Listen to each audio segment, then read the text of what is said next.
So, why did you call the Japanese police at 11:30 p.m. in the night? Okay, so firstly, it was like a very embarrassing experience. I'm not at all very proud of it. But yeah, it was a fun experience. 11:30 p.m. in the night, calling the Japan police. Basically, I was out after work having dinner with my colleagues and my boss. And when I was returning from the train station to my apartment, I basically reached 250 meters close to my apartment, but I just wasn't able to figure out where my apartment was because I had just moved to Japan and it had been just 2 weeks and I had newly moved to my apartment. It was really dark, I really just couldn't figure out, and I asked about 3 people on the road that can you please tell me where this apartment is, but they had no clue where my apartment was.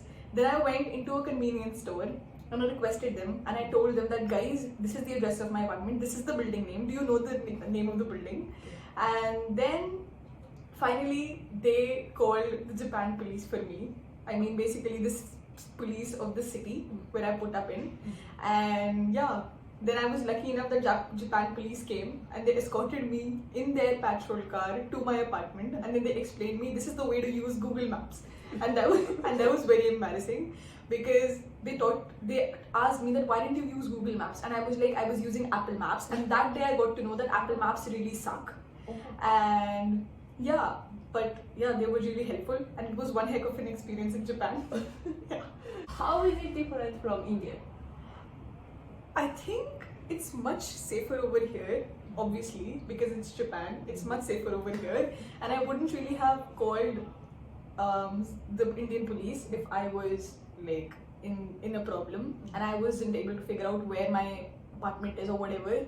But yeah, I think the Japanese police was like really helpful, but in India it's like a little bit more on the unsafe side.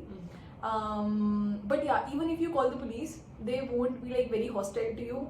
Some of them are like really good. So they'll really help you out.